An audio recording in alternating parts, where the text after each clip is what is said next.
Willkommen auf unserer spannenden Entdeckungsreise. 48 Stunden lang kam die Welthandelsader zum Stillstand. Der Handel im Wert von fast 280 Milliarden Dollar wurde gestoppt. Der Panama-Kanal war nicht blockiert, er war blockiert. Ein Team aus Militäringenieuren, Katastrophenschutzexperten und unbemannten Unterwasserfahrzeugen eilte zu dem Gebiet, nicht um es zu reparieren, sondern um etwas Ungewöhnliches unter dem Fundament des Kanals zu finden. Eine uralte Struktur, von Menschen gemacht und möglicherweise nicht von Menschenhand gemacht. Was ist es überhaupt? Eine Reihe von Bildern ist aufgetaucht. Finden Sie es in unserem heutigen Video heraus. Warum der Panama-Kanal wichtig ist. Mit einer Länge von nur 50 Meilen quer durch Mittelamerika mag der Panama-Kanal wie eine bescheidene technische Meisterleistung erscheinen. Aber seine Auswirkungen auf den Welthandel sind alles andere als gering. Jedes Jahr befahren mehr als 14 Schiffe diese schmale Wasserstraße und transportieren mehr als 300 Millionen Tonnen Fracht, erstaunliche 5% des gesamten Seehandels. Und das in einem Kanal, der kaum breiter als ein Fußballfeld ist. Für die Vereinigten Staaten ist der Kanal mehr als nur eine Abkürzung. Er ist eine kritische wirtschaftliche Arterie. Nahezu 40% des gesamten amerikanischen Containerverkehrs fließt durch diese Passage, wobei alles transportiert wird. Von Autos, die für Los Angeles bestimmt sind, bis hin zu lebenswichtiger Elektronik, die für Atlanta bestimmt ist. Der Kanal gewährleistet den stetigen Transport von Lebensmitteln, Treibstoff, Medikamenten und anderen lebenswichtigen Gütern. Und nun ist diese Lebensader unterbrochen worden. In einem beispiellosen Schritt, der die Weltmärkte erschüttert hat, haben die Vereinigten Staaten den Panama-Kanal stillgelegt. Dies ist jedoch nicht auf eine Naturkatastrophe zurückzuführen. Es handelt sich nicht um ein mechanisches Versagen. Und es handelt sich auch nicht um ein Ever-Given-Szenario, wie wir es 2021 im Suezkanal erlebt haben, sondern um eine absichtliche Katastrophe. Und das Beunruhigendste von allem, niemand sagt, warum? Es wurde keine offizielle Erklärung abgegeben. Und die Mainstream-Medien sind ungewöhnlich still. Doch hinter der Stille entfalten sich seltsame Aktivitäten. Geheime Sonar-Scans, strukturelle Anomalien, eingeschränkte Personen in Schutzanzügen. Militäringenieure und Umwelteinsatzteams haben sich diskret in das Gebiet begeben, während Überwachungsdrohnen den Kanal überwachen. In diesen Gewässern ist etwas gefunden worden. Etwas, das bedeutend genug ist, um den Welthandel in Höhe von Hunderten von Milliarden Dollar zum Erliegen zu bringen. Die Folgen sind bereits auf der ganzen Welt spürbar. Die Frachtraten sind in die Höhe geschossen, die Versicherungsprämien steigen und die Lieferketten werden von Singapur bis San Diego unterbrochen. Einige Analysten warnen davor, dass dies eine umfassende Wirtschaftskrise auslösen oder sogar globale strategische Allianzen verschieben könnte. Denn wenn der Panama-Kanal geschlossen bleibt, ist dies nicht nur eine Unterbrechung des Handels. Es handelt sich um ein geopolitisches Ereignis, das das Machtgleichgewicht im globalen Handel für immer verändern könnte. Holen sich die USA die Macht zurück? Als bekannt wurde, dass der Panama-Kanal vorübergehend stillgelegt wurde, stellte sich eine dringende Frage. Erwägen die Vereinigten Staaten eine Intervention, um ihre strategischen Interessen zu schützen? Fast ein Jahrhundert lang kontrollierten die USA den Panama-Kanal und betrachteten ihn nicht nur als lebenswichtige Arterie für den Welthandel, sondern auch als wichtiges militärisches Gut. Seit seinem Bau zu Beginn des 20. Jahrhunderts spielte der Kanal eine zentrale Rolle für die wirtschaftliche und militärische Vorherrschaft der USA, da er die rasche Verlegung von Seestreitkräften zwischen dem Atlantik und dem Pazifik ermöglichte. Die Kontrolle der USA endete jedoch offiziell im Jahr 1999 mit der Umsetzung der Torrijos-Carter-Verträge, in denen Panama die volle Autorität übernahm und sich verpflichtete, den Kanal neutral, offen und für alle Nationen jederzeit zugänglich zu halten. Neu veröffentlichte Geheimdienstberichte deuten jedoch darauf hin, dass diese Neutralität nicht mehr gewährleistet ist. In den letzten 10 Jahren hat China seine Präsenz in Panama drastisch erhöht und strategische Investitionen in wichtige Infrastrukturprojekte getätigt. Von China unterstützte Unternehmen haben mehr als 5 Milliarden Dollar in den Ausbau von Häfen, den Bau von Logistikzentren und die Entwicklung von Hightech-Überwachungsnetzen investiert, von denen sich viele in strategischer Nähe des Kanals befinden. Diese Entwicklungen haben in Washington die Alarmglocken läuten lassen, wo man der Meinung ist, dass Chinas wachsende Präsenz in Panama erhebliche geopolitische Folgen haben könnte. Für die Vereinigten Staaten geht es dabei nicht nur um wirtschaftlichen Wettbewerb, sondern auch um Kontrolle und nationale Sicherheit. US-Verteidigungsexperten warnen davor, dass Chinas Überwachungssysteme in Panama-Peking in die Lage versetzen könnten, die weltweiten Schiffsbewegungen zu verfolgen und zu analysieren und so möglicherweise Lieferketten, Handelsrouten und sogar die Marineoperationen anderer Nationen zu beeinflussen, ohne dass dafür eine direkte Kontrolle über den Kanal selbst erforderlich wäre. Diese Bedenken werden durch Chinas breitere Bemühungen verstärkt, seinen Einfluss auf die globale Infrastruktur durch Initiativen wie die Belt and Road Initiative auszuweiten, die bereits die Handelsdynamik in Afrika, Asien und Europa verändert hat. Doch die Vereinigten Staaten sind nicht das einzige Land, das diese Entwicklungen mit Sorge beobachtet. Als größte europäische Volkswirtschaft und wichtiger globaler Exporteur hat Deutschland auch ein großes Interesse an der Stabilität und Neutralität des Panama-Kanals. Deutsche Unternehmen sind in hohem Maße auf den Kanal angewiesen, um Waren zwischen Asien, Amerika und Europa zu transportieren. Jegliche Störung oder Manipulation des Kanalbetriebs, sei es durch äußere politische Einflüsse oder technologische Eingriffe, könnte schwerwiegende wirtschaftliche Auswirkungen für Deutschland und die gesamte Europäische Union haben. Deutsche Beamte und Wirtschaftsführer haben wachsendes Unbehagen über den zunehmenden Einfluss Chinas in Panama geäußert, insbesondere angesichts früherer Erfahrungen mit chinesischen Wirtschaftsmanövern in europäischen Häfen wie dem griechischen Hafen von Piräus und dem deutschen Hafen in Hamburg. Einige Analysten warnen, dass Chinas Investitionen in Panama dem Land Einfluss auf die globalen Lieferketten verschaffen und es Peking ermöglichen könnten, politischen Druck auf Handelspartner, einschließlich der Europäischen Union, auszuüben. Für Washington, Berlin und andere globale Akteure ist der Panama-Kanal mehr als nur eine kommerzielle Wasserstraße. Er ist ein entscheidendes Bindeglied in der Weltwirtschaft und ein Symbol für internationale Stabilität. Einige Experten sind der Meinung, dass wir Zeugen des Anfangsstadiums eines neuen geopolitischen Brennpunkts sind, da die Großmächte um Einfluss in Regionen konkurrieren, die in der Vergangenheit als neutral galten. Für viele Amerikaner, deren Familien mit dem Kanal verbunden sind, Ingenieure, Veteranen und Arbeiter, ist es nicht nur eine Frage der Strategie. Es ist eine zutiefst persönliche Angelegenheit. Der Kanal steht für Jahrzehnte der Aufopferung, der Souveränität und des Stolzes. Und da der ausländische Einfluss an einem Ort zunimmt, an dem die USA einst eine dominante Rolle spielten, fühlen sich viele von ihnen aus der Geschichte verdrängt. Angesichts der eskalierenden Spannungen stellt sich die Frage, werden die Vereinigten Staaten, Deutschland und andere Weltmächte Maßnahmen ergreifen, um dem wachsenden chinesischen Einfluss in Panama entgegenzuwirken? Oder ist dies der Beginn einer neuen Ära in der Geopolitik des globalen Handels? Die ersten Anzeichen von Ärger. Haben die Vereinigten Staaten den Panama-Kanal geschlossen, um eine Warnung auszusprechen oder um zu verhindern, dass etwas weitaus Gefährlicheres hindurchschlüpft?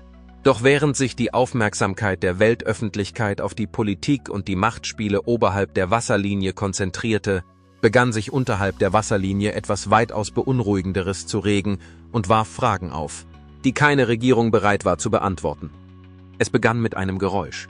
Ingenieure an den Miraflores-Schleusen meldeten eine seltsame Vibration, schwach, rhythmisch und unnatürlich, die durch den Stahl pulsierte. Zunächst als mechanisches Geräusch abgetan, war es bald nicht mehr zu überhören. Das Muster tauchte immer wieder auf. Gleiche Frequenz, verschiedene Kammern. Im Februar 2025 leitete die Panama-Kanalbehörde eine dringende Inspektion ein, bei der Unterwasserdrohnen mit Sonar- und Struktursensoren eingesetzt wurden. Was sie fanden, war weitaus schlimmer. An der Basis mehrerer Schleusen hatten sich Haarrisse gebildet, manche nur Zentimeter groß, andere Meter lang. Und sie wurden nicht durch Schiffe oder eine veraltete Infrastruktur verursacht. Diese Risse dehnten sich aus. Internen Berichten zufolge war es, als stünde der Kanal selbst unter Stress und würde sich mit jedem Schiff, das ihn passierte, verbiegen und brechen. Je mehr Verkehr, desto schlimmer die Schäden. Im März hatte sich das Problem zu einer umfassenden Störung ausgeweitet. Mehr als 800 Sendungen waren davon betroffen. Die weltweiten Frachtraten stiegen in weniger als 2 Wochen um 19% an. Große Häfen von Los Angeles bis Rotterdam bekamen den Schock zu spüren. In der Öffentlichkeit bezeichneten die Behörden die Störung als routinemäßige Wartungsarbeiten. Insgeheim waren sie sich da nicht so sicher. Drohnen, die tiefer in den Unterboden des Kanals geschickt wurden, begannen ihr Signal zu verlieren. Die Live-Übertragungen flackerten. Dann fielen sie ganz aus. Es wurde kein Filmmaterial veröffentlicht. Es wurden keine Antworten gegeben. Jetzt stellen globale Analysten die Frage, die niemand in der Macht beantworten will. Handelt es sich bei diesen Brüchen um ein natürliches Versagen oder um ein Warnzeichen für etwas, das tief unter dem Kanal vergraben ist und nie gefunden werden sollte? Doch während die Ermittler nach strukturellen Antworten suchen, deutet das, was sie aufgedeckt haben, auf etwas hin, das weit über die Technik hinausgeht. Etwas, das die Geschichte umschreiben, einen internationalen Konflikt auslösen oder eine Bedrohung entfesseln könnte, die niemand vollständig versteht. Die schockierende Entdeckung unter dem Kanal. Zunächst schien es sich um routinemäßige strukturelle Probleme zu handeln, kleinere Risse, Druckverschiebungen und natürliche Abnutzung der alternden Infrastruktur des Kanals. Ingenieur, die Routineinspektionen durchführten, setzten Unterwasserdrohnen ein, um mögliche Reparaturen zu beurteilen. Doch was sie entdeckten, änderte alles. Unter den Sedimentschichten befand sich eine ungewöhnliche Formation mit präzise geschnittenen Bögen, symmetrischen Säulen und geometrischen Mustern, die in das Fundament des Kanals eingebettet waren. Es handelte sich weder um eine typische Erosion noch um eine neuere Konstruktion. Was das Team entdeckt hatte, schienen Überreste eines antiken Bauwerks zu sein, das jahrhundertelang unter der modernen Wasserstraße verborgen war. Da man die Bedeutung des Fundes erkannte, wurden bald Archäologen hinzugezogen, um weitere Untersuchungen durchzuführen. Nach ersten Einschätzungen könnte das Bauwerk aus einer präkolumbianischen Zivilisation stammen, möglicherweise sogar aus der Zeit vor den Olmeken. Die Präzision der Konstruktion deutete auf fortgeschrittene technische und geometrische Kenntnisse hin, die weit über das hinausgingen, was man den alten Zivilisationen in der Region bisher zuschrieb. Doch schnell tauchten alternative Erklärungen auf. Ein separates Team des United States Army Corps of Engineers entdeckte mit Hilfe von Sonaraufnahmen Anomalien, metallische Komponenten, die in die Formation eingebettet waren und wie versiegelte Gehäuse oder unbekannte strukturelle Verstärkungen aussahen. Da es keine erkennbaren Markierungen oder Baupläne gab, wurde spekuliert, ob diese Bauteile mit jüngeren technologischen Aktivitäten in diesem Gebiet in Verbindung stehen. Im Laufe der weiteren Untersuchungen kam ein neues und unerwartetes Element hinzu, das das Rätsel vervollständigte. Bei einer routinemäßigen Sedimentanalyse entdeckten die Forscher eine ungewöhnliche mikrobielle Formation. Obwohl natürliche biologische Aktivitäten in Unterwasserumgebungen üblich sind, wiesen diese Mikroben unerwartete Eigenschaften auf, die eine weitere Untersuchung erforderlich machten. Aus Vorsicht wurden vorübergehend Sicherheitsprotokolle für die Umwelt eingeführt, was zu einer Unterbrechung einiger Arbeiten führte. Öffentliche Äußerungen zu den Funden halten sich in Grenzen, da Experten aus verschiedenen Bereichen ihre Bewertungen fortsetzen.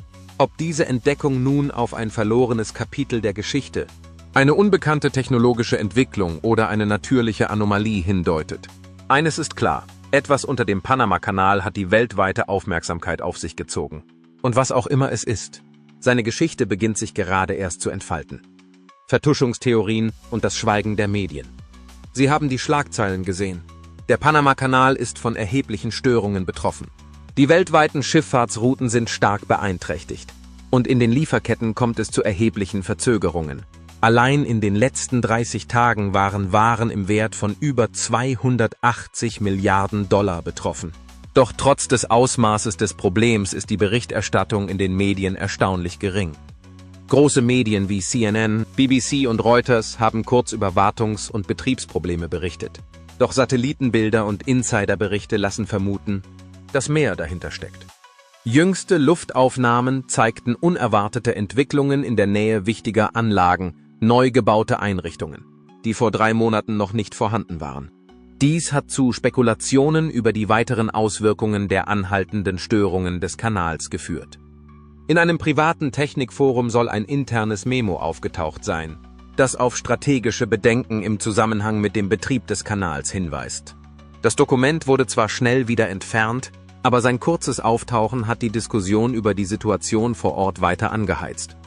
Einige Beobachter haben verstärkte Aktivitäten in der Nähe ehemaliger Militäreinrichtungen festgestellt, was die Frage aufwirft, ob diese Standorte für logistische Unterstützung oder Sicherheitsmaßnahmen umfunktioniert werden. Der Panama-Kanal ist seit langem eine wichtige Arterie für den Welthandel. Und jede längere Unterbrechung könnte weitreichende wirtschaftliche Folgen haben. Angesichts der zunehmenden Engpässe in der Lieferkette warnen Analysten vor möglichen Auswirkungen auf mehrere Branchen. Einige Experten haben darauf hingewiesen, dass in solchen Situationen ein Mangel an klarer Kommunikation zu Unsicherheit führen kann, sodass Spekulationen weiter verbreitet sind als gesicherte Fakten. Handelt es sich also nur um die Instandhaltung der Infrastruktur oder sind größere logistische und wirtschaftliche Faktoren im Spiel? Da sich die Aufmerksamkeit der Weltöffentlichkeit auf die Region richtet, ist eines sicher, was in Panama geschieht, wird den internationalen Handel in den kommenden Monaten nachhaltig beeinflussen. Die Schockwellen der Weltwirtschaft. Während die weltweiten Schlagzeilen noch ruhig bleiben, sind die wirtschaftlichen Folgen bereits auf allen Kontinenten spürbar. Als die Vereinigten Staaten den Panama-Kanal stilllegten, wurde nicht nur eine Handelsroute unterbrochen, sondern eine globale Kettenreaktion ausgelöst, die nun die Grundlagen des internationalen Handels erschüttert.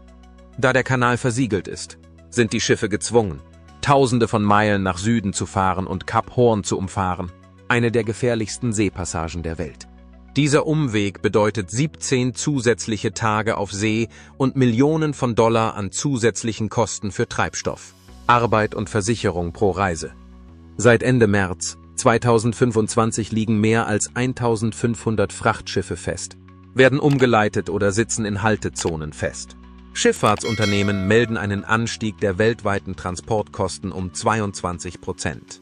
Insbesondere auf den Handelsrouten zwischen Asien, Europa und Nordamerika. Wichtige Häfen wie Rotterdam, Long Beach und Singapur stehen unter Druck. Die Überlastung hat ein kritisches Niveau erreicht. Und die durchschnittlichen Wartezeiten beim Entladen haben sich in nur 3 Wochen mehr als verdoppelt. Die Auswirkungen sind bereits bei den großen Einzelhändlern zu spüren. Unternehmen wie Walmart, Target und Costco warnen vor Verzögerungen und haben ihre Gewinnprognosen für das zweite Quartal nach unten korrigiert. Die Störung geht jedoch über die Einzelhandelsregale hinaus. Im Energiesektor sind die Transportkosten für Rohöl um 13% gestiegen. In den Vereinigten Staaten stiegen die Benzinpreise innerhalb einer einzigen Woche um 9 Cent pro Gallone. Und in den Entwicklungsregionen wird die Krise schnell zu einer Bedrohung für die Ernährungssicherheit. Drainage-Exporte aus Argentinien und Brasilien, die normalerweise durch den Kanal gehen, verzögern sich nun und gefährden die Nahrungsmittelversorgung in Teilen Westafrikas und Südostasiens. Nach Angaben der Vereinten Nationen entwickelt sich diese Situation rasch zu einer Notlage bei der Nahrungsmittelversorgung. Die Weltbank hat ihre globale Wachstumsprognose für das zweite Quartal um 0,6% nach unten korrigiert und die Schließung des Kanals als Hauptgrund genannt.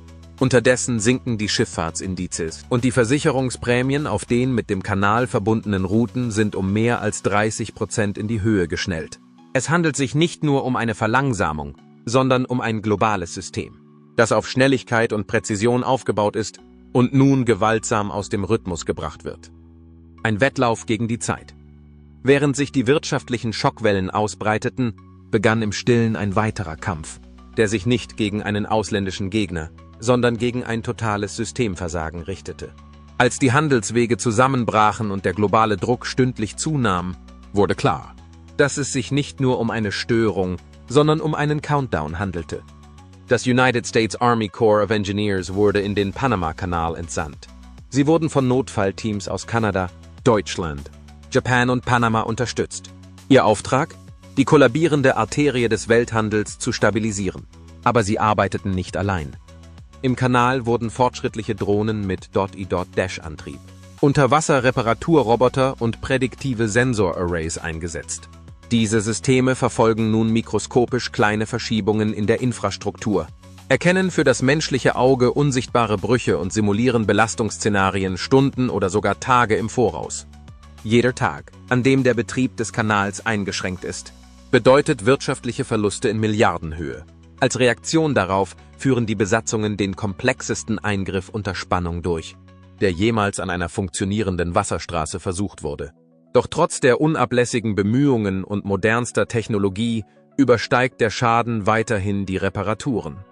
Jedes Gefäß, das sich hindurch bewegt, verschiebt die Spannungszonen. Die Stabilisierung eines Abschnitts führt zu Brüchen an anderer Stelle. Die Ingenieure bezeichnen das Ganze als ein milliardenschweres Spiel, bei dem es darum geht, den Überblick zu behalten, und sie geraten ins Hintertreffen. Nach den neuesten Daten des International Infrastructure Integrity Board ist die strukturelle Integrität des Kanals auf nur noch 62% seiner normalen Betriebskapazität gesunken. Experten warnen, dass die vollständige Stabilisierung 6 bis 9 Monate dauern könnte, wenn nichts anderes schief geht. Bis dahin liefern sich erschöpfte Besatzungen. Autonome Maschinen und vorausschauende Algorithmen ein Rennen, um ein System zusammenzuhalten, von dem die moderne Welt abhängt. Die Natur schlägt zurück. Während Drohnen den Kanal absuchen, Maschinen ununterbrochen arbeiten und Ingenieure Tag und Nacht damit beschäftigt sind, die Infrastruktur zusammenzuhalten, entwickelt sich in aller Stille eine zweite Krise, die auch mit noch so viel Technik nicht gelöst werden kann. Im März 2025 wurde in Zentralpanama der niedrigste Niederschlag seit mehr als 70 Jahren verzeichnet. Die Wasserstände des Gatun und des Iloyuela-Sees, zweier wichtiger Stauseen, die das Schleusensystem des Kanals versorgen, fielen um mehr als 1 Meter unter die Mindestbetriebsschwelle und drohten, den Schiffsverkehr vollständig zu unterbinden. Jedes Schiff, das den Kanal durchfährt, verbraucht über 50 Millionen Liter Süßwasser, das direkt aus diesen Seen stammt. Aber das Wasser wird nicht schnell genug ersetzt. Klimaforscher sagen, dass dies kein Zufall ist. Es ist das Ergebnis sich überschneidender Umweltbelastungen, steigender Temperaturen, anhaltender Dürre, veränderter Niederschlagsmuster und El Niño-Bedingungen, die durch die fortschreitende Entwaldung und die globalen Klimaveränderungen noch verschlimmert werden. Die Folgen sind bereits zu spüren. Die tägliche Durchfahrt durch den Kanal ist von 36 auf nur noch 22 gesunken. Supertanker und Megacontainer werden wegen zu geringer Wassertiefe abgewiesen. Häfen und Reedereien in aller Welt passen ihre Routen in Echtzeit an.